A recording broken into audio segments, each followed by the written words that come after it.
Mais bienvenue à tous, je suis ravie d'être là avec vous aujourd'hui pour discuter avec un super entrepreneur avec une énergie de dingue que j'apprécie beaucoup et j'ai hâte de vous partager ce moment et on va discuter avec lui de ce qu'il a amené là où il est aujourd'hui, de ce qui fait de lui ce qu'il est et de son parcours. Bon, Grégory, bonjour, bienvenue. Salut Louise, je suis trop content d'être là. Bah, Ouais, merci, je me comment suis ça calé va? sur mon fauteuil. Ouais, je vois ça, t'es à l'aise là. Je nous diras tout à l'heure où tu es, où tu vis et tout ça. Et Yes. comment ça va? Ben Comment ça ça va, va? j'ai la forme. Je suis allé promener mon chien juste avant. Et voilà, c'est Ouais. pour ça que je suis arrivé en retard, hein.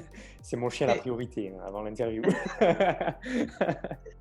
t'es sorti hier soir toi aussi ou pas? Non, non, ben non, franchement, je sors pas, moi. Je suis pas quelqu'un qui sort. J'ai tellement travaillé, ben, dans ma jeunesse, j'ai travaillé dans le milieu de la nuit, en Ouais. parallèle de mes études, et même les étés, j'ai travaillé en plage privée et tout ça. Donc j'ai Mhm. tellement vu cet univers que bon, ça me dit rien en fait. Tu vois, ça m'a jamais Ouais. dit quoi que ce soit. Et même quand je sortais avec des potes en parallèle de mon boulot, bah, au final, je me disais qu'est-ce que je fous là en fait. J'ai rien à Mhm. foutre ici en fait. Et Ouais, je comprends. voilà. Du coup, c'est pas mon délire, mais j'aime bien sortir avant, tu sais, la soirée, parce qu'avant la Ouais. soirée, tout ce qui est before, etc., tu rencontres des personnes intéressantes. Tu peux dialoguer encore parce qu'ils sont pas encore bourrés et Ouais. tu peux créer des opportunités. Ça. Mais j'aime Ah, bien, tu sais, sortir dans un bar, puis discuter avec une petite musique d'ambiance et tout, j'adore. Mais justement, bah, en parlant de ce que tu faisais avant, bah, aujourd'hui, qu'est-ce que tu fais? Où tu vis? Est-ce que tu peux parler un petit peu de toi, de ce que tu fais? Alors aujourd'hui, je vis en Estonie, donc c'est tout récent pour moi, hein. Je me suis expatrié en début d'année. Et ce que je fais, ben, moi, je me considère comme un leader de transformation émotionnelle parce que ce que je fais, c'est que j'explose la putain de carapace en fait qui empêche les entrepreneurs ben, d'être dans leur vrai talent d'innovation, tu vois, de révéler vraiment l'innovation qu'ils ont en eux et pour qu'ils arrêtent de se perdre en fait dans les faux projets parce que c'est ce que j'ai fait aussi par le passé, à essayer plein de choses qui ne m'apportaient jamais les résultats que je voulais. Pourtant, j'étais focus, pourtant, je mettais toute mon énergie, je passais mes journées à bosser, etc., à mettre en place des systèmes, à mettre en place des choses pour avoir des résultats. Et en fait, ce parcours m'a appris que finalement, c'est pas suffisant en fait pour réussir. Et que pour réussir, il faut vraiment creuser et vraiment aller voir ce qui empêche de, ce qui t'empêche d'être dans ton vrai projet, parce que souvent le vrai projet, c'est celui qui fait le plus peur, mais avec des peurs qui sont plutôt inconscientes. Donc du coup, moi, c'est vraiment ce que j'ai fait sur moi. Je me suis fait accompagner, bien évidemment, parce que bah, tout seul, c'est plus compliqué de voir les blocages, parce qu'on est la pire personne pour s'analyser nous-mêmes. Donc je me Mmh. suis fait accompagner et depuis, depuis que j'ai conscience que c'est mon vrai talent d'innovateur, eh bien, c'est ce que je fais avec les entrepreneurs, ce qui fait que ben, très rapidement, ils ont des résultats parce que je vais toucher vraiment le cœur de ce qui les emmerde aujourd'hui. Et ensuite, ben, on met en place tout le système par la suite, mais c'est vraiment le plus facile. Le plus compliqué, c'est d'aller voir ce qui cloche dans l'inconscient de la personne. Et il n'y a pas de magie, hein. Il n'y a pas de magie, c'est juste un échange, c'est juste un échange d'énergie et de vibrations qui fait que les choses se débloquent et qu'on va voir ce qui cloche. Et ensuite, bah, les gens, les entrepreneurs deviennent beaucoup plus magnétiques et ils sont vraiment dans leur vrai talent et du coup, ils gagnent plus. Voilà. On vient toujours Mmh. chercher la finalité, hein. C'est sûr, quand on va voir quelqu'un, un accompagnant, on va le voir pour, en général, le conscient va le voir pour gagner plus d'argent parce que c'est là où il Mmh. y a un problème. Mais au fond, c'est ce que c'est ce qu'a dit ma coach, c'est ce que m'a enseigné ma coach. C'est que au fond, c'est pas ça la vraie raison. Ça, c'est la raison que le conscient met en avant pour te Mmh. bouger le cul, pour te foutre un coup de pied au cul et te montrer qu'il y a quelque chose qui va pas. Le résultat, l'argent. Mais bien souvent, c'est l'inconscient qui vient demander qu'on l'aide à révéler ce qu'il y a de meilleur en nous, en Mmh. fait. Ouais, je suis d'accord avec ce que tu dis là et justement, est-ce que tu penses que c'est possible aujourd'hui de réussir si on n'a pas fait ce travail-là de développement personnel?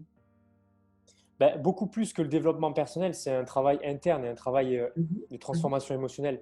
Parce que le développement personnel, on reste en surface, tu vois. Je trouve que c'est vraiment comme un peu de la masturbation intellectuelle, tu vois. C'est-à-dire, on va rester Mmh. au niveau des pensées. On va se dire qu'en changeant nos pensées par d'autres pensées qui sont plus en adéquation avec le résultat qu'on veut, on va avoir les résultats, on va attirer à nous les résultats. Donc, il y a une part de vrai, mais il y a une part aussi plus profonde que ça.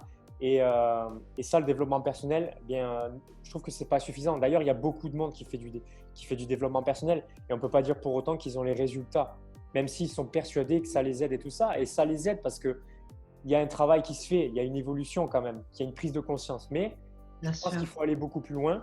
Et si on ne fait pas ce travail de transformation émotionnelle, transformation intérieure, et qu'on ne va pas chercher la merde qui est en nous et pour la transformer, en fait, Ouais.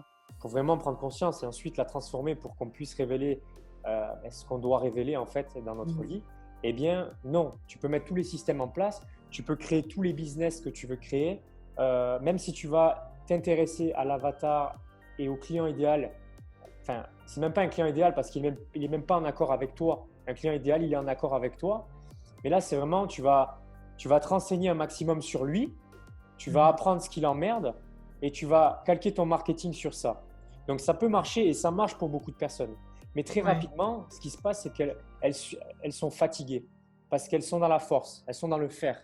Elles sont dans le Mhm. faire, faire, faire, faire, faire. Mais à un moment donné, ben, ton énergie, ton niveau d'énergie, ben, comme tu en crées pas parce que tu n'es pas inspiré par ce que tu fais et que tu fais ça juste pour avoir des résultats business, ton niveau Mhm. d'énergie descend et au bout d'un moment, tu n'as plus de résultats.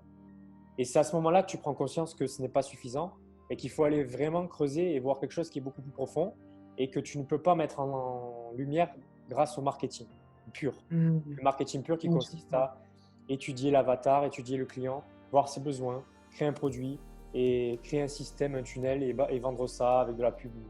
Tout ce qu'on voit sur Internet, tout ce qu'on a vu sur Internet.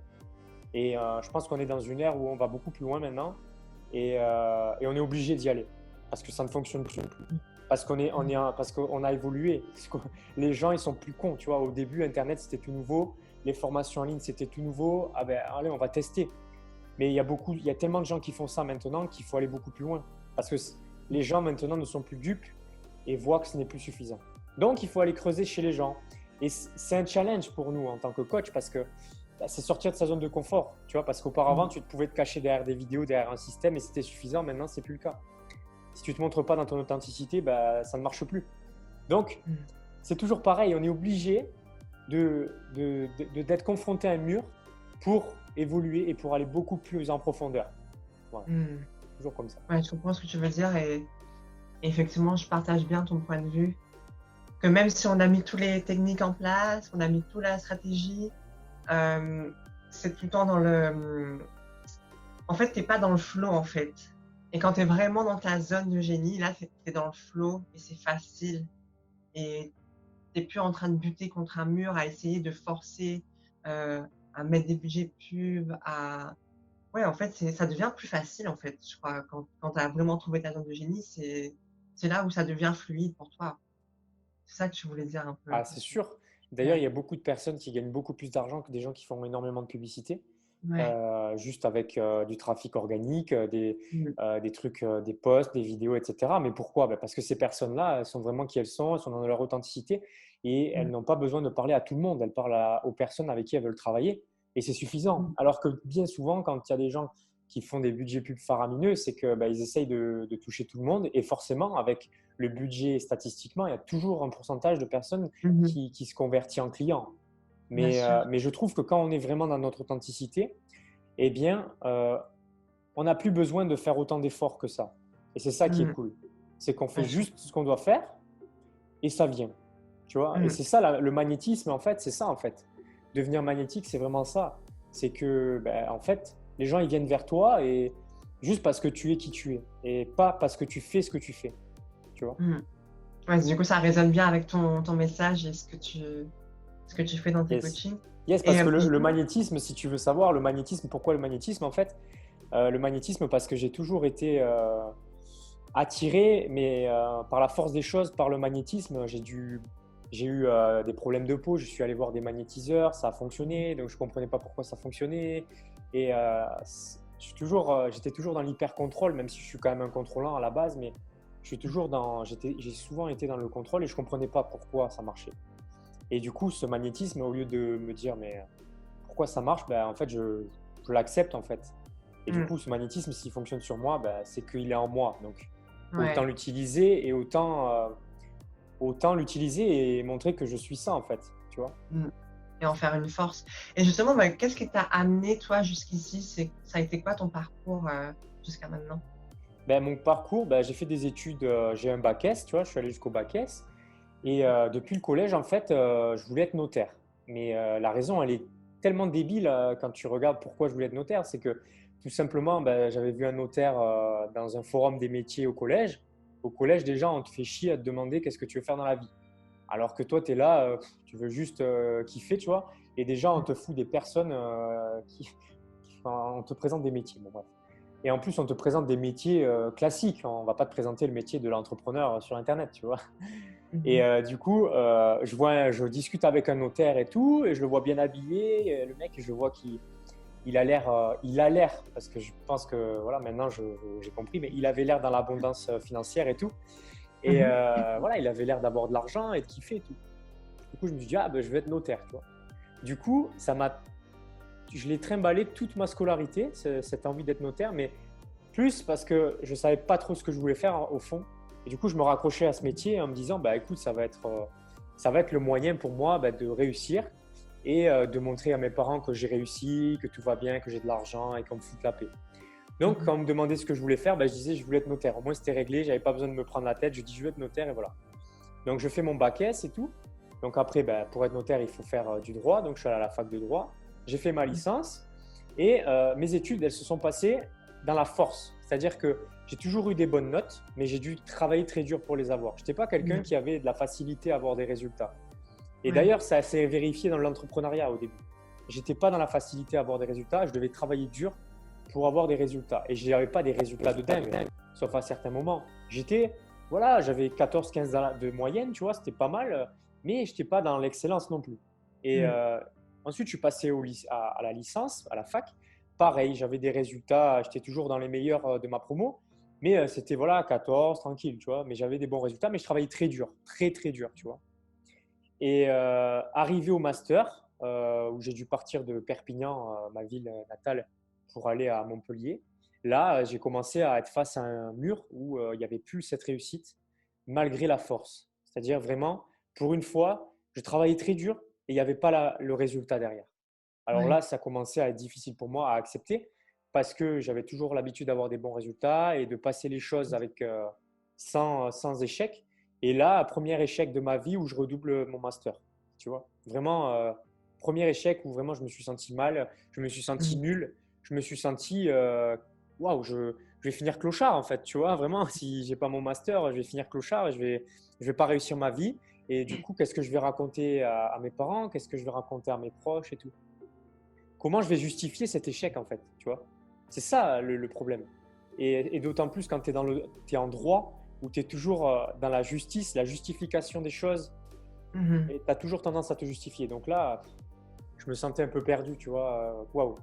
Donc je me suis dit, bon, je ne suis pas quelqu'un qui abandonne, je vais refaire mon année. Donc j'ai refait mon année, et toujours pareil, dans la force, dans la force, dans la force. Mhm. Et ben, cette fois-ci, je dois aller au rattrapage. Je vais au rattrapage, et là, j'ai mon Mhm. master 1. Et malgré Ok. tout, je ne me voyais pas, parce que j'avais fait des stages dans le notariat et tout, et je ne me voyais pas vivre cette vie-là.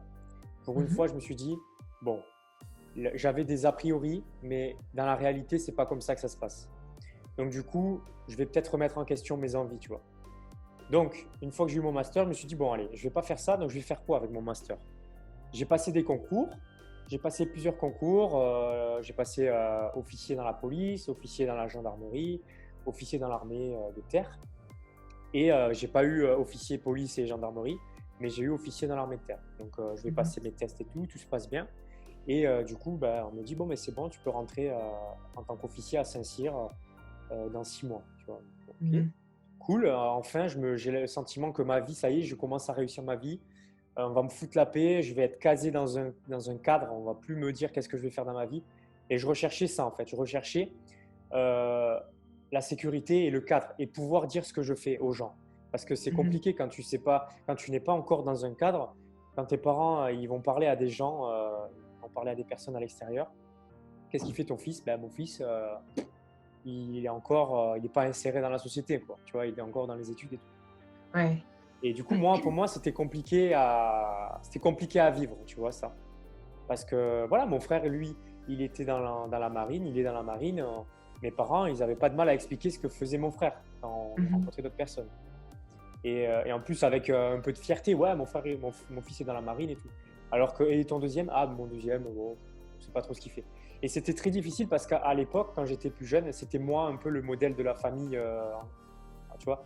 Du coup, ouais, mon fils, j'en ai un qui réussit bien ses études et un autre, bon, il galère, tu vois. Et là, pour une fois, les rôles se sont inversés. Je l'ai un peu mal vécu, tu vois. Du coup, je Mhm. voulais absolument me raccrocher à quelque chose et rentrer dans un truc. Et du coup, voilà, je me dis, bon, c'est cool. Pour une fois dans ma vie, j'aurai des vacances parce que j'ai toujours travaillé pendant mes études et tout, l'été, voilà. J'ai toujours travaillé dans des clubs privés, des plages Ouais. privées. J'étais serveur, j'étais responsable. Après, je travaillais en boîte de nuit et tout. Mhm. Et là, pour une fois, putain, j'avais des vacances, tu vois. Donc, j'ai pris mes vacances et tout. Et pendant mes vacances, je tombe sur une pub sur Facebook et je vois un mec qui dit comment voyager 7 sur 7, 24 heures sur 24 et vivre de son activité sur Internet. Waouh, je me dis, c'est possible ça, tu vois. Pour moi, c'était impossible. J'étais dans un conditionnement, dans un moule où moi, Mhm. je voyais juste les métiers classiques et traditionnels. Et pour moi, c'était fou si c'était possible. Putain, mais pourquoi pas, quoi. Donc, moi qui suis Mhm. curieux, je me suis inscrit à sa webconférence et j'ai compris le concept. Donc, le concept de vendre des choses sur Internet. Et du coup, comme tu es sur Internet, tu peux vivre d'où tu veux, tu peux travailler quand tu veux, avec qui tu veux, et tu peux voyager. Enfin, moi, je kiffe la Mhm. liberté et je kiffe découvrir des choses. Des choses. Des choses. Et, et du coup, je regarde sa conférence. Du coup, je passe par tout ce qui était inconnu auparavant, tout ce système de webinaire où on te passe par des étapes émotionnelles et ensuite on te propose un produit avec une réduction. Tout ça, c'était inconnu pour moi. Et Ouais. j'avais cette peur de me faire arnaquer quand j'ai acheté sur Internet. Je me suis dit, oh putain, si je paye et qu'après, il n'y a rien derrière et que ça ne marche pas et tout. Et pourtant, à l'époque, c'était 500 euros, tu vois, c'était pas le bout du monde, tu vois, c'était 500 Mhm. euros. Si 500 euros pouvaient changer ma vie, bon voilà, vas-y quoi. Donc, je l'ai Ouais. fait avec un peu le cœur qui palpitait quand j'ai mis mes numéros de carte, tu vois. Et quand j'ai appuyé sur le truc, je me suis dit, oh putain, allez, il est où l'email de réception, tu vois? Il est où l'email, quoi? Vite. Et du coup, j'ai vu que j'ai reçu le produit, tout se passait bien, j'avais accès aux choses. Et je me suis mis en mode, allez, je vais faire exactement ce que le mec me dit, j'ai 6 mois devant moi. Et putain, si jamais en 6 mois, j'ai mon business, eh ben, je vais pas dans l'armée, tu vois. Et c'est là où j'ai pris conscience que, en fait, c'est pas du tout ce que je veux faire. En fait, je veux aller dans l'armée juste pour avoir une sécurité, mais c'est pas pour vraiment Mhm. kiffer, en Ouais. fait, ma life. Et du coup, j'ai commencé à mettre en place mon business. Ça n'a pas marché du tout comme c'était prévu. J'avais pas de résultats, je galérais. En plus, c'était un business model que je n'aimais pas vraiment, où j'avais l'impression d'arnaquer les gens parce que, eh bien, l'idée c'était de vendre des sites web et du coup ensuite de déléguer la mise en place des sites internet à des personnes qui savaient le faire techniquement et du coup Mhm. de vendre et de faire faire. Et j'étais Ouais. pas à l'aise avec ça parce que moi j'étais toujours habitué à faire les choses et j'aime bien que les choses elles soient bien faites et que j'ai la maîtrise sur les choses. Or les Mhm. sites Mhm. internet, je savais plus ou moins faire un site internet, mais je n'avais pas vraiment la compétence, l'expertise pointue dans ça. Et du coup, le fait de ne pas pouvoir maîtriser tout ça, même si je savais très bien l'expliquer quand je le vendais, j'étais mal à l'aise avec ça. Donc, j'ai vendu quelques sites web, mais pas suffisamment pour vraiment être confortable.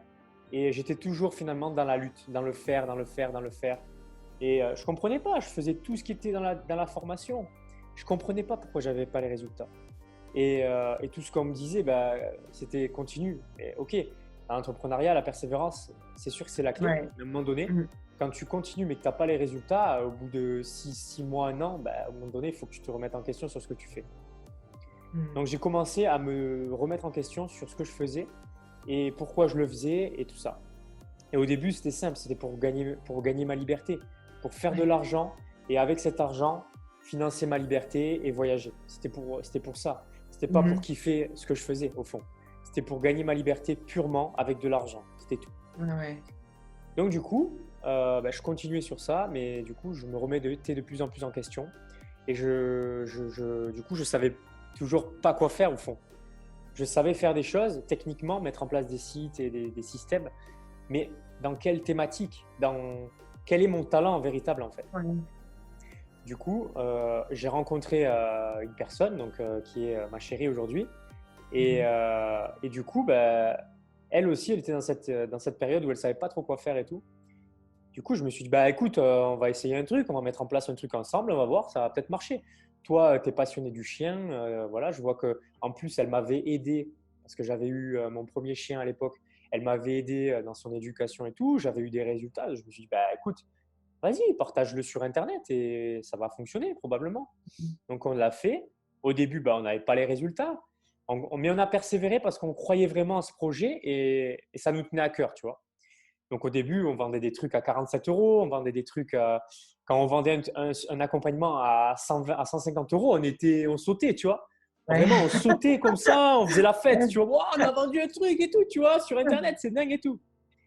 Mais après, ben, le next level, c'est comment faire pour en vivre véritablement, tu vois. Mhm. Parce qu'à l'époque, on avait mis ça en place, on était dans nos droits de chômage et de voilà. Ouais.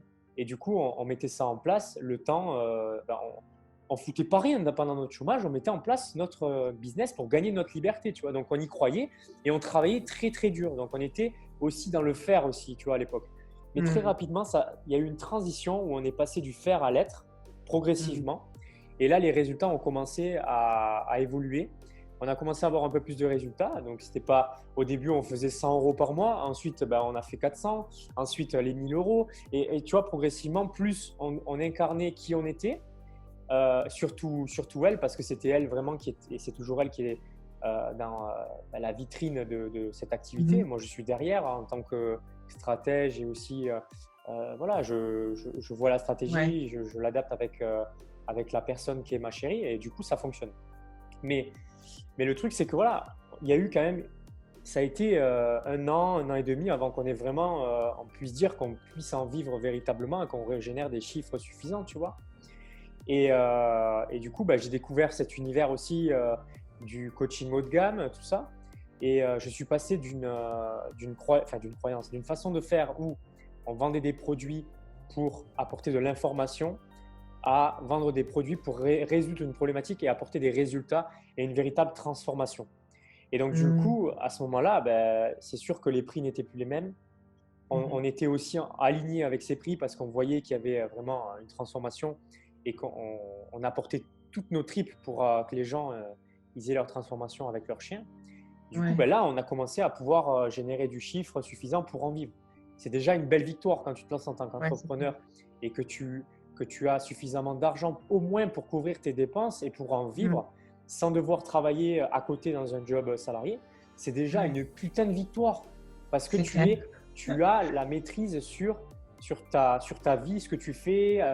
Mhm. C'est trop ouf déjà. Déjà, rien que ça, couvrir tes dépenses, être en sécurité financière et avoir ta liberté financière, c'est déjà une belle étape parce que très souvent, on va voir tous ceux qui réussissent sur Internet, ils mettent des chiffres faramineux et tu te sens un peu comme une merde en fait à côté. Tu vois, tu fais tes 2000 balles et tu as l'impression en fait, c'est pas suffisant, quoi. Il faudrait que tu fasses Mhm. des millions d'euros, quoi. Tu vois, c'est pour Ouais. exister.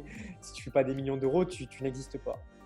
Et en fait, tu t'aperçois que c'est juste des chiffres et qu'en fait, ça arrive en fait avec le temps. Tu y arrives vers Ouais. ces niveaux-là, mais il faut vraiment que tu prennes le temps et que tu prennes le temps de te découvrir et aussi ben, de laisser ton business évoluer parce qu'il faut du temps pour ça. Il faut du Mhm. temps pour Mhm. gagner en visibilité. Il faut du Ouais. temps, putain. Et il y a beaucoup de gens qui négligent ça, tu vois, et qui disent que bah, voilà, en 3 mois, sans rien faire, sans faire de vidéo ou quoi, c'est possible. Oui, c'est possible, mais il y a quand même une phase où il faut se donner du temps, tu vois. Il y a quand même Ouais. du temps, tu vois. Et il y en a pour qui ça va prendre plus de temps que pour d'autres en fonction des blocages internes aussi, tu vois, parce qu'il y a des blocages Mhm. internes, syndrome de l'imposteur, la Ouais. légitimité pour gagner de l'argent, tout ça, quand tu es entrepreneur, tu es obligé de le travailler parce que c'est toi qui as le pouvoir sur ça. Et ce n'est Ouais. plus quelqu'un qui est là pour assurer tes besoins et te donner de l'argent en salaire pour Mhm. assurer tes besoins. Totalement. Donc, tu es Ouais. obligé de passer par là. Donc, voilà un peu mon parcours. Donc, après, j'ai voulu aller un peu plus haut. J'ai voulu me faire accompagner, tu vois, parce qu'à un moment Mhm. donné, moi, j'ai toujours été autodidacte, sauf la formation que j'avais achetée, la première formation. Mais j'ai été Ouais. autodidacte et j'ai mis du temps, j'ai appris beaucoup, mais j'ai mis du temps. Et là, j'ai commencé à être fatigué d'aller chercher à droite à gauche dans tout ce qui est gratuit, proposé, qui suffit pour avoir des résultats, mais qui n'est pas suffisant pour se connaître soi. Donc là, j'avais Ouais. besoin d'une personne avec qui je sois en contact et qui me dise, bon, Greg, voilà, il y a ça, il y a ça, il y a ça à régler. On va le régler et ça ne va pas prendre 10 ans, ça va prendre 6 mois, 1 an, tu vois. Mais on va le faire et du coup, les résultats ils vont être beaucoup plus rapides. Donc, tu passes dans un univers où tu te dis, bon, avant, j'étais dans la force pour avancer et gagner de l'argent. Et maintenant, je vais utiliser cet argent comme un outil pour me développer personnellement et pour aller beaucoup plus vite. Donc, cet argent me permet d'acheter du temps. Et là, tu passes dans un autre mindset, tu vois. Donc, Ouais, et un mindset d'entrepreneur aussi, parce que le temps, c'est hyper précieux. oui, ça c'est clair. Le temps, c'est la ressource la plus précieuse qui existe, quoi. Donc, Clair. quand tu peux acheter du temps, c'est le meilleur truc que tu peux faire. Et qu'est-ce qui t'a ramené vers l'Estonie? Pourquoi l'Estonie et qu'est-ce qui a fait que tu as atterri là aujourd'hui? Parce que la France, c'est pas vraiment, selon moi, un endroit propice à l'entrepreneuriat. Tu vois, c'est vraiment un endroit où, en fait, avant de te lancer, on te demande tellement de choses. Tu vois, genre, tu sais même pas ton produit, tu sais même pas ce que tu sais faire.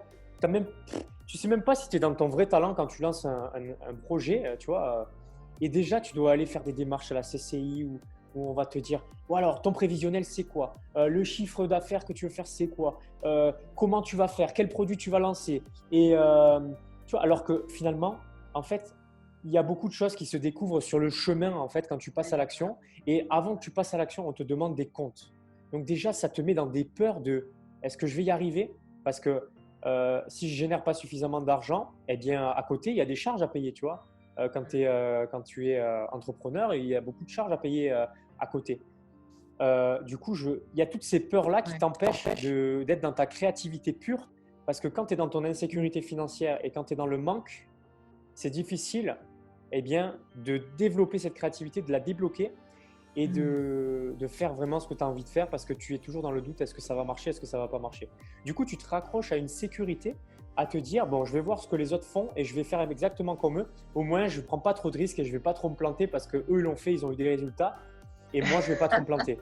Sauf que ça ne marche pas, putain, ça ne marche pas quand tu fais ça. Et du coup, voilà, tout cet univers où il y a quand même, on te met dans les peurs en France où il y a le risque, oh là là, c'est risqué d'être entrepreneur et tout. On te fout toutes ces peurs dans le cerveau et du coup, limite, tu n'as pas envie de gagner trop d'argent parce que tu sais que tu vas en donner beaucoup à l'État. Et ça, c'est quelque chose qui inconsciemment paralyse beaucoup d'entrepreneurs et leur empêche de gagner beaucoup d'argent parce qu'ils sont en mode, bon, si je gagne beaucoup d'argent, il faut que je vais dépasser le seuil d'auto-entrepreneur. Donc du coup, qu'est-ce qui va se passer? Je vais devoir être en société, mais comment ça va se passer? Je vais devoir engager des personnes compétentes et tout. Oh là là, j'ai trop peur. Et du coup, je ne gagne pas d'argent. Au moins, je suis dans ma sécurité, dans ce que je connais et j'ai peur de gagner de l'argent, donc ça me suffit ce que je gagne. Et du coup, ça t'empêche de te développer. Et pour te dire, moi, j'ai commencé dans l'entrepreneuriat pendant les 2 premières années où j'étais en couveuse d'entreprise. Une couveuse d'entreprise, c'est un endroit où tu génères du chiffre, mais tu le stockes dans la couveuse, tu n'y touches pas, tu rembourses juste tes notes de frais, mais toi, tu ne gagnes pas véritablement l'argent. En fait, tu ne touches pas les fruits de ce que tu gagnes. Donc, au niveau du mindset, il y a quand même quelque chose qui est un peu meilleur parce que tu n'as pas trop ce stress. Tu peux te dire que tu vis avec tes droits au chômage et au RSA et tout ça. Et en parallèle, cet argent, il est légalisé dans la couveuse. Et du coup, ça te met un peu dans une sorte de sécurité et de confort. Et en plus, tu as la chance d'avoir des personnes qui s'occupent de la comptabilité. Donc, tu ne te prends pas la tête. Et du coup, tu fais vraiment ce que tu veux. Tu fais ce que tu as à faire pour générer le chiffre et tu n'es pas dans le stress de tout ce qui est à côté. Parce que très souvent, quand tu es entrepreneur, avant de penser au produit et à ce que tu vas proposer, tu vas penser à comment je dois me déclarer. Et du coup, rien que ça te freine dans ton résultat, déjà. Tu vois? Du coup, pourquoi l'Estonie? Parce qu'en Estonie, il y a beaucoup moins, de freins au niveau fiscalité.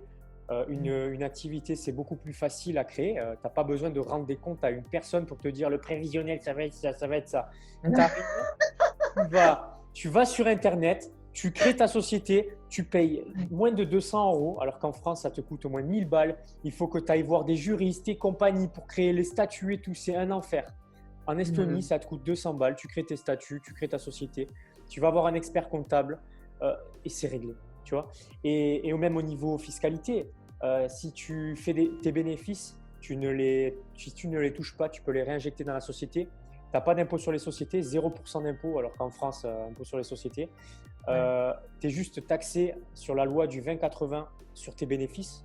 Si tu veux te verser des dividendes à la fin de l'année, c'est 20%. Voilà. Les Ok. salaires, c'est pareil, tu vois, c'est la loi du 20-80. Donc, tu as des charges sociales et compagnie, mais c'est beaucoup moindre qu'en France. Donc, en Hmm. fait, l'argent que tu fais, tu le fais vraiment pour toi. Donc, ça te booste à vouloir le gagner, cet argent, et à en faire parce que tu te dis, je le fais véritablement pour moi. Et cet argent, je peux le réinvestir dans de l'immobilier, dans la bourse, dans les paris sportifs, quel Mhm. que soit ce que tu veux faire. Mais c'est de l'argent qui va travailler pour toi. Ce n'est pas de l'argent qui Mhm. va partir comme ça, tu ne sais même pas qui. Et alors que c'est très difficile de réussir déjà en tant qu'entrepreneur. Donc, si en plus on te prend cet argent alors que tu as dû travailler sur toi-même et tout ça, ça fait chier, quoi. On te prend une Mhm. partie de toi en fait en France. Oui. C'est le ressenti que j'ai. Et du coup, ça freine la réussite entrepreneuriale française, ça freine Mhm. l'initiative entrepreneuriale. Du coup, je conçois tout à fait que ça soit beaucoup plus sécurisant de se dire, écoute, pour toutes les emmerdes que ça me coûte, je ne vais pas me faire chier à travailler sur moi, je vais rester salarié dans mon confort, je vais faire mes 2000 balles et je vais attendre la Mhm. retraite. Ouais. Voilà. Ouais, je comprends ce que tu veux dire. Et pendant que certains choisissent Londres ou Malte, pourquoi tu as voulu l'Estonie, toi, et comment c'est de vivre en Estonie? J'adore voyager, donc là, je veux bien qu'on Yes. parle du pays, de comment ça se Ben, passe. c'est une question pertinente que tu poses et c'est important de le souligner. C'est ne pas aller dans un endroit uniquement pour la fiscalité. Moi, c'est sûr que je suis ici, c'est pas juste parce que je paye 0% d'impôt. Enfin, tu vois, j'y vais parce que j'avais déjà envie de voyager et de bouger de la France parce que je Mm. sais pas, en France, il y avait une énergie je sais pas, je me sentais moins libre, pas libre en fait, Ouais. en France. Je sais pas pourquoi, c'est peut-être inconscient, Ouais. c'est peut-être par rapport à la famille et tout, et devoir rendre des comptes et tout, tu vois. Et là, le fait d'être parti à l'étranger, je me sens beaucoup plus libre et je me sens beaucoup plus libre d'être qui je suis. Donc du coup, ça se reflète sur mes résultats en tant qu'entrepreneur et dans mon ressenti personnel. Et, euh, et du coup aussi parce que je kiffe l'endroit, parce que l'Estonie, c'est super calme. Donc c'est sûr, si tu es quelqu'un qui veut faire la fête et tout, c'est pas un endroit pour toi. Il n'y a pas de la nightlife. Enfin, je n'ai pas été encore voir ce que c'était, mais Mhm. d'après ce que je vois, c'est pas un endroit où tu fais la teuf, tu vois. C'est vraiment un endroit calme, un endroit où tout est efficace, tout est simple d'accès, tout est voilà, l'administration c'est super efficace et aussi je kiffe l'endroit parce que il y a une énergie de paix et en fait les paysages sont quand même assez jolis, tu vois. Bon là il n'y a pas de neige encore et c'est très curieux parce qu'à cette période normalement il devrait y avoir de la neige et ça devrait Ouais. être super beau. Mais bah, je kiffe en fait. Je suis pourtant du sud où il fait très très chaud et tout. Ben là, le fait qu'il fasse un peu plus frais, moi, ça me va. Et en plus aussi, la langue aussi. Bon, il y a l'estonien, il y a l'anglais, il y a le russe. Et moi, j'avais vraiment l'envie de devenir bilingue en anglais. Et Mm. pour moi, la seule façon de le faire, c'est de me mettre la contrainte de devoir parler anglais au quotidien. Ouais. Et ben, je vois très bien qu'en un mois et demi déjà, je n'ai plus cette appréhension de m'adresser aux gens même si mon anglais n'est pas parfait, mais déjà j'arrive à communiquer avec les gens et tout. Et Ouais. même, je sais pas, je me suis inscrit dans une équipe de foot. Il n'y a personne qui parle français, ben, je me suis intégré facilement. Et ouais, c'est une nouvelle vie en fait. C'est une nouvelle vie. Mm. C'est une nouvelle vie. Et aussi, il y a aussi ma chérie qui a aussi choisi. Donc, on s'est mis d'accord sur la destination. Elle, les pays nordiques, elle kiffe ça. Ben, voilà, c'est parfait. Mm. Et après, ça me laisse la liberté, si j'ai envie de bouger, de prendre l'avion et d'aller au soleil si j'ai envie, tu vois, si j'en ai marre du froid. Mm. Voilà, c'est tout un tas de critères qu'il faut prendre en compte. Ne pas se baser que sur la fiscalité. Parce qu'après, une fois que tu as payé tes impôts, tu fais quoi tous les jours en fait? Si tu kiffes pas là où Ouais. tu es, tu vas faire quoi à part bosser? Il faut quand même que tu Ouais. kiffes, tu vois. Il faut que tu ailles faire des activités, découvrir des choses, des gens. Et aussi, bah, c'est un environnement où il y a beaucoup d'entrepreneurs sur Internet, forcément. Donc au Mm. final, je crée des rencontres facilement parce qu'il y a des Français aussi en Estonie. Mm. C'est cool. Cool. Euh, tu vois, moi, je vis à Madrid et ici, la population, elle est plutôt vieillissante. Donc, il y a plein de petits vieux dans les rues et tout. Du côté de chez toi, je sais pas si tu as eu le temps de voir un peu, de sortir et tout. Comment sont les gens là-bas? C'est quoi le style de vie? Comment ça se passe à ce niveau-là, au niveau social? Ben, je trouve que les gens sont super.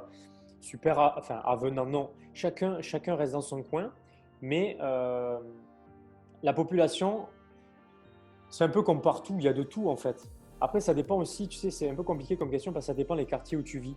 Moi, je suis dans un quartier, enfin, je suis dans un endroit qui est assez prisé apparemment en Estonie. C'est Mhm. en bordure littorale, en bord de mer. C'est un quartier qui est tout neuf et tout.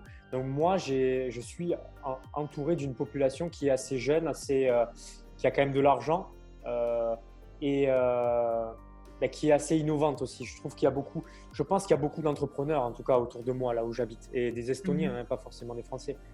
Ouais. Et après, je trouve pas que c'est une population vieillissante. Mhm. En tout cas, quand je sors, quand je vais à la salle de sport, ou après à la salle de sport, il n'y a, pas trop de vieux, mais quand je vais, je sais pas, faire mes courses ou tout, non, c'est moyen. Je dirais, je dirais la trentaine, tu vois, Mhm. au niveau de l'âge. Et ben, c'est des gens, quand tu vas les aborder, ça se fait simplement, il y a pas d'appréhension. Je ne sais pas si c'est de moi, parce que je me suis débloqué, ou si c'est des gens, mais en tout cas, il y a une facilité d'accès aux gens. Et même quand je prends ce qu'on appelle un Bolt, c'est un Uber, tu vois, qui vient te chercher, un Mhm. transporteur, un chauffeur privé. Ben, les gens, ils te parlent quoi dans le Bolt, tu vois. Ils te parlent, C'est ils te demandent génial. d'où tu viens, ils te demandent ce que tu fais. Voilà, tu vois, je sais pas, je kiffe en fait, je trouve que c'est cool. C'est trop cool. Après, chacun interprète en fonction de son prisme enfin, Bien personnel. sûr, oui. Donc, Oui. moi, c'est mon ressenti, mais je pense qu'il est un peu biaisé parce que c'est mon ressenti par rapport à moi. Moi, j'invite les gens tout simplement à venir et à se faire le constat. Et l'Estonie, c'est un endroit Mhm. il y a un cœur de ville qui est assez ancien, qui est médiéval, qui est super joli, où tu as des petits restos, on va dire, familiaux. Voilà, enfin, c'est cool. C'est bon enfant, c'est bonne humeur. C'est bon, tu l'as vendu, j'achète, je viendrai te visiter en vacances. C'est Je cool. viendrai faire un tour. Ça fait longtemps en plus que, bon, la dernière fois, j'étais allée à Prague, mais ça fait un moment que je suis pas allée en Europe de l'Est, et j'aimerais bien en fait aller visiter un petit peu tout autour. Euh, on parle souvent de routine, du fait d'avoir l'importance d'avoir des routines, d'avoir une vie saine et tout. Moi, je sais que j'ai une routine qui est assez carrée et je travaille beaucoup. On en parlait justement avant l'interview. Quelle est ta routine, toi, d'entrepreneur? Alors moi, je suis quelqu'un aussi, voilà, j'ai enfin, une routine très saine où mes aliments sont super cadrés. J'ai même un Ouais. coach qui me suit, tu vois, par rapport à l'alimentation, au sport et tout. Et voilà, moi j'ai une routine très très, on va dire avancée, on va dire athlétique. Tu vois, genre je vais tous les Mhm. jours, enfin tous les jours non, mais 4 fois par semaine au sport. Je pèse Mhm. mes aliments, voilà, j'adore ça. C'est mon kiff. J'aime bien Génial. maîtriser ce que je fais et tout ça. Maintenant, j'ai pendant un moment essayé d'avoir des routines, tu sais, genre Miracle Morning et compagnie. Mhm. Genre faire des trucs comme ça. Et pendant un moment, je me suis forcé à le faire, mais j'étais pas régulier, j'ai jamais été régulier dans ça. Et Ouais. pour moi, ça ne fonctionne pas. Et Ok. limite, je culpabilisais en me disant que si je fais pas mes routines, d'ailleurs, j'en parlais avec c'est Audrey Meillac, j'ai fait une interview avec elle et elle va sortir Mhm. prochainement. Et par rapport à ça, que souvent on culpabilise de ne pas réussir ses routines développement personnel. Genre, tu fais pas ton affirmation du matin, ta journée, ça va être de la merde et tu vas pas te développer personnellement, tu vois. Mhm. Et j'étais dans la culpabilité. Et maintenant, en fait, je m'aperçois que, en fait, c'est enfin, chacun fait comme il le sent, en fait. Moi, maintenant, quand je ressens que ben, je n'ai pas envie de me lever à 5 heures ou à 8 heures ou tout simplement parce que j'ai envie de me lever à 10 heures parce que je suis allé au foot hier soir à minuit et que je suis claqué, ben, je fais par rapport au ressenti de mon corps, tu vois. Je prends le temps, en fait. Auparavant, même si le matin, je me lève, en fait, ma routine, quand même, elle est particulière. C'est que on te dit le matin, quand tu te lèves, il faut que tu prennes du temps pour toi et tout ça, avant tout. Donc, OK. Mais moi, je suis plutôt du genre, le matin, je suis frais et je me lève et la première chose que je fais, c'est que je vais sur les réseaux et je publie mon contenu de la veille. Au moins, il est fait, Mhm. tu vois. Et des choses, en fait, qui à ce moment-là me demandent pas d'énergie parce que c'est le moment où j'en ai le plus. Donc, je fais Mhm. mes actions qui me demandent le plus d'énergie, comme publier tout ça. Tu sais, c'est pas des choses enfin, sexy, quoi. Publier des choses, Ouais. ça en passerait. Les créer, c'est différent, mais les publier, faire du référencement et tout. c'est un peu le truc relou. Et moi, je fais ces choses-là direct, immédiatement. Et après, je me dis, putain, après, je peux faire ce que je veux et vraiment des choses où je kiffe et ma journée commence vraiment et je fais ce que je veux en fait. Donc, j'ai pas de routine développement personnel. Je fais beaucoup en fonction de mon ressenti et j'encourage les gens à ne pas culpabiliser parce qu'ils n'ont pas fait leur truc comme c'est prévu dans le livre exactement, Miracle Morning et tout. Pour certaines personnes, ça va fonctionner et c'est très bien. Hein. Moi, j'ai des amis, une amie qui est coach et pour qui ça a changé sa vie, donc c'est génial. Mais moi, j'ai essayé, donc il faut essayer hein, pour savoir. J'ai essayé, mais pour moi, c'est pas le cas. Et voilà, je fais plutôt au ressenti, en fonction de mes envies, parce que je pense, et ça, c'est ma coach aussi qui m'a recadré sur ça, quand tu es dans le il faut, quand tu es dans le il faut, c'est qu'en fait, ça te fait chier. Tu vois, c'est comme si moi, là, je t'avais dit, avant de venir à l'interview, je m'étais dit, ah, il faut que je fasse l'interview avec Louise. Il faut. Ouais. Ah putain, tu crois que tu l'aurais bien pris si je t'avais dit, il faut que je fasse l'interview? Non, j'ai envie de la faire. Eh bien, c'est un peu comme ça. Et quand on est entrepreneur, pour avoir du succès, il faut raisonner avec l'envie. Parce que l'envie est l'énergie du succès, en fait. Et quand tu es dans le il faut, tu es dans l'énergie du manque et du faire. Et en fait, si tu es dans le il faut, c'est pour ça que tu n'as pas les résultats. Donc, s'il y a une personne, enfin, les personnes qui vont nous écouter, je les encourage à se reconnecter à leur envie. Donc, si le matin elles se lèvent et elles n'ont pas envie de faire des affirmations, ben, elles ne font pas quoi. Elles font autre chose, elles vont se balader ou si elles ont envie de faire une vidéo, elles font une vidéo. C'est tout. Enfin, vraiment, arrêter de vouloir copier-coller des recettes miracles qui ont fonctionné pour des gens parce qu'on est tous différents en fait et on doit avant tout s'écouter à soi. Voilà, c'est tout. Arrêtons de… Parce que le livre est best-seller sur Amazon et que tout le monde en parle, c'est le truc que tout le monde doit faire et que ça fonctionne parce qu'il y a beaucoup de gens qui ne témoignent pas et pour qui ça n'a pas fonctionné. C'est comme dans le business, beaucoup de témoignages et tout, ok. Mais il y a beaucoup de personnes qui sont derrière, qui n'ont pas forcément les résultats et ces gens, on ne les entend pas. Mais il faut en prendre conscience pour accepter qu'on est tous différents et ne pas se flageller parce que ça ne fonctionne pas pour nous. Voilà. Ouais, totalement. Ouais, chacun sa routine et puis c'est ok quoi. Ouais, c'est clair. Mais il faut se connaître avant tout. Il faut se connaître avant tout. Ouais, c'est vrai. Oui, bah oui, c'est la base des bases. Une dernière question avant de conclure cette belle interview. En ce moment, je suis en train de lire un des livres d'Anthony Robbins. Toi, quelles sont tes meilleures lectures? Quel livre t'a aidé le mieux à avancer ou quel est ton livre préféré? Alors, c'est pas des livres business, tu vois. Et Anthony Robbins, j'en ai même pas encore lu un pour te dire. Moi, c'est pas des livres business qui ont changé ma vie. Tu sais, genre, quand on commence, on lit la semaine de 4 heures, on essaye de lire le MBA de je sais pas qui, là. Ouais. On essaye de lire Miracle, enfin, truc Fast Lane, là, Millionnaire Ouais. Fast Lane et tout ça. Bon, ça, c'est des livres que tout le monde. Voilà. Et c'est OK, il y a des bonnes choses dedans. Et même il y a, par exemple, Père riche, Père pauvre pour les croyances sur l'argent et tout. Enfin, c'est des basiques.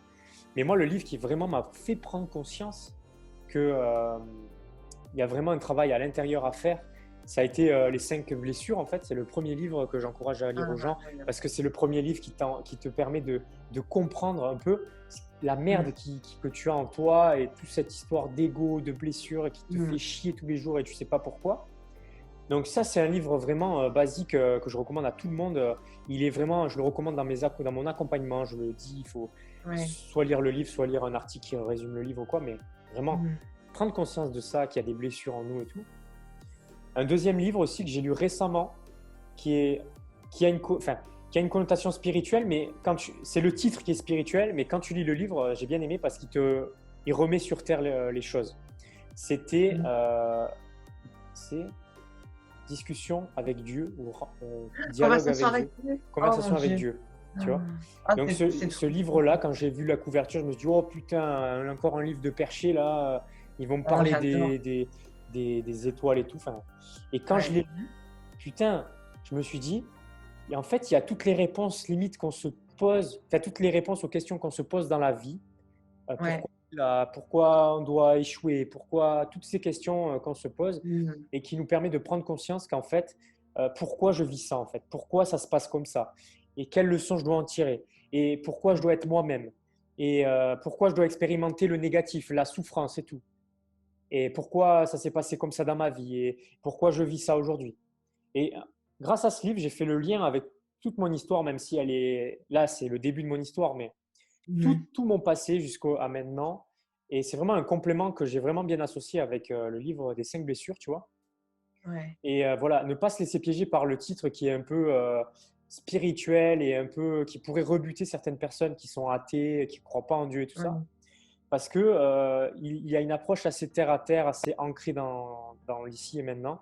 Et du fait qu'on ne voit pas le Dieu de la même manière que la religion. Vraiment, c'est pas abordé de la même manière, quoi. C'est un Dieu spirituel, pas un Dieu religieux et dogmatique, tu vois. Et voilà, enfin, je vais pas spoiler le livre, je vous encourage à le lire, mais vraiment, c'est les 2 livres qui quand tu me demandes ça, qui ressortent. Même s'il y a Ouais. d'autres livres que j'ai lus, tu vois, genre Comment se faire des amis et tout ça, même si Ouais. le titre, il est un peu dégueulasse. Mais dedans, il y a du contenu de valeur, tu vois, pour apprendre à avoir des bonnes relations avec les gens et tout ça. Mais voilà, c'est vraiment les 2 livres que je recommande, c'est ceux-là. Ouais. Génial. Ouais, je les ai lus les 2 et puis, Conversation avec Dieu, il y a trois tomes. Le un j'ai adoré, le 2 j'ai détesté et j'ai pas lu Ah le ouais? 3 du coup. Ouais, Ah ouais. j'ai pas lu le 2, je sais pas pourquoi. Ok. Mais ouais, bah, c'est quand même un peu spirituel, mais c'est vrai que oui, c'est assez connecté, au monde réel. Mais ouais, j'ai beaucoup aimé, ça m'a ouvert aussi hem, au fait d'être à l'écoute, en fait, de ce qui se passe autour de nous et en quoi le monde extérieur peut nous parler et nous aider à trouver nos réponses intérieures. Donc, voilà. D'ailleurs, pour ceux qui regardent la vidéo, mettez-nous en commentaire quels sont les livres qui vous ont changé votre vie ou quels sont les livres que vous aimez lire. Grégory, où est-ce qu'on peut te retrouver aujourd'hui, sur les réseaux sociaux, ou sur internet? Moi, j'aime bien, d'ailleurs, c'est comme ça qu'on s'est rencontrés. Moi, j'aime bien discuter avec les gens, apprendre à les connaître. Je trouve que Internet, c'est super, on peut avoir une visibilité qui est énorme, mais je trouve qu'on se cache beaucoup derrière nos contenus, la plupart, et qu'il n'y a plus cette Mmh. proximité, l'échange qui est direct. Moi, quand j'ai une personne qui m'ajoute ou que j'ajoute sur les réseaux, direct, j'échange avec elle, j'apprends à la connaître et Mmh. tout. Donc Ouais, vraiment, ça a si été le cas j'encourage avec moi. si Je j'encourage confirme. si j'encourage à faire quelque chose, enfin, si on veut me contacter, je pense que la meilleure chose à faire déjà, c'est de venir m'ajouter sur Facebook, tout simplement, Grégory Vivas Pro. Et, euh, et en fait, bah, apprendre à se connaître parce que en apprenant à se connaître, on voit si vraiment on match et si on est vraiment les meilleures personnes pour, euh, pour échanger et pour travailler ensemble à l'avenir. Parce que je pense que choisir un coach, c'est avant tout choisir une personne avec qui on a un bon feeling et une personne en qui on a confiance pour nous aider à traverser nos challenges et à avoir les résultats. Donc c'est bien de prendre un coach par rapport aux résultats qu'il a, mais surtout prendre un coach par rapport à la méthode aussi qu'il utilise. Il faut être en accord avec ça et aussi par rapport au ressenti que l'on a. Pas trop se fier avec les témoignages clients et tout ça qui peuvent des fois vendre du rêve. Et on sait très bien que c'est très facile de faire des témoignages et tout ça. On a juste, tu sais, les gens, ils se font des témoignages maintenant entre eux et tout. Ouais. Donc moi, je pense plus qu'il faut se fier à son ressenti personnel. C'est quoi le ressenti personnel? Ben, tu te demandes à toi-même et tu ressens ce que ça te fait dans ton corps. Est-ce que c'est la bonne personne ou pas? Donc voilà, ça c'est selon moi la base. Donc me parler en fait, tout simplement. On est là sur les réseaux pour échanger. C'est fait pour ça, pas juste pour regarder des vidéos de chats débiles et tout. Donc venir me parler. Ensuite, j'ai aussi un groupe Facebook qui s'appelle le Cercle des entrepreneurs magnétiques où ben, je crée une communauté où je rassemble les entrepreneurs avec qui j'ai un feeling par l'intermédiaire de ces échanges la plupart du temps. Du coup, je les rassemble dans cette communauté et ça nous permet ben, d'être ensemble, d'échanger et de faire des partenariats. Et aussi, ben, par exemple, j'ai créé une chaîne commune sur YouTube où on partage nos vidéos pour s'aider mutuellement à gagner en visibilité. Parce que l'entrepreneuriat, voilà, il n'y a pas de concurrence. On est tous différents dans notre unicité. Et en fait, on peut tous travailler ensemble en fait, et se renvoyer les personnes qui sont le plus en accord avec la personne qui a besoin d'aide. Donc ça, et aussi ma chaîne YouTube, Grégory Vivas, où je partage mes succès, mes échecs et aussi ce que j'apprends. Et, euh, et aussi, je parle cash en fait. Vraiment, si vraiment tu veux me rencontrer, si vraiment tu veux travailler avec moi ou quoi, ben, sache que je ne vais pas te raconter des choses pour te faire plaisir et pour te brosser dans le sens du poil. Je suis quelqu'un d'authentique, je suis quelqu'un de cash. Si j'ai des choses à se dire et que ça ne va pas te faire plaisir, je vais le faire avec le cœur, mais je sais que je le fais pour la bonne raison, pour la bonne cause. C'est pour toi que je le fais, même si je le fais aussi pour moi parce que ça me permet d'évoluer personnellement et de me développer en tant que coach et dans mon authenticité. Mais si tu veux un coach euh, qui va être gentil avec toi, ben, c'est pas moi. Voilà. D'accord. Parce que j'ai un côté gentil, mais quand on travaille ensemble, je vais aller là où il faut aller. Si je dois taper dans les merdes, dans la merde qui est en toi, je vais le faire. Parce que moi, mon but, c'est que tu aies les résultats et que tu me dises merci par la suite et que tu viennes pas me dire ah ben putain, j'ai pas eu les résultats, c'est pas suffisant. Voilà, Mm. c'est l'authenticité chez moi. Ça te plaît pas, c'est pas mon problème. Voilà, mais sinon, je suis ravi de te rencontrer quand même. Hein. Je suis pas non plus méchant. Tu m'ajoutes sur Facebook, on échangera et voilà. Génial. J'écoute sur Facebook et YouTube. Et Grégory, est-ce que tu as un mot pour la fin de cette interview? Bah, le mot de la fin, c'est bah, déjà, aime-toi tel que tu es. Euh, c'est pas facile peut-être aujourd'hui pour toi. Tu as des difficultés sûrement à avoir des résultats et tu sais pas d'où ça vient. Au lieu d'aller chercher ça dans toutes les techniques marketing et de t'y perdre parce que tu vas dépenser énormément d'énergie, tu vas être dans le faire, tu vas être dans le faire la force et tu vas pas avoir de résultats. Vraiment, pose-toi, arrête tout ce que tu fais, reviens vers toi, demande-toi qui tu es, qu'est-ce que tu veux faire, pourquoi, avec qui, pourquoi dans ta vie, qu'est-ce que ça va t'apporter à toi et pas parce que quand on dit pourquoi tu veux faire les choses, on a l'impression que c'est toujours il faut être Mère Teresa ou l'abbé Pierre et faire les choses pour les gens parce qu'il faut les sauver. Mais tu n'as pas à sauver les gens, ok? Tu n'as pas à sauver les gens.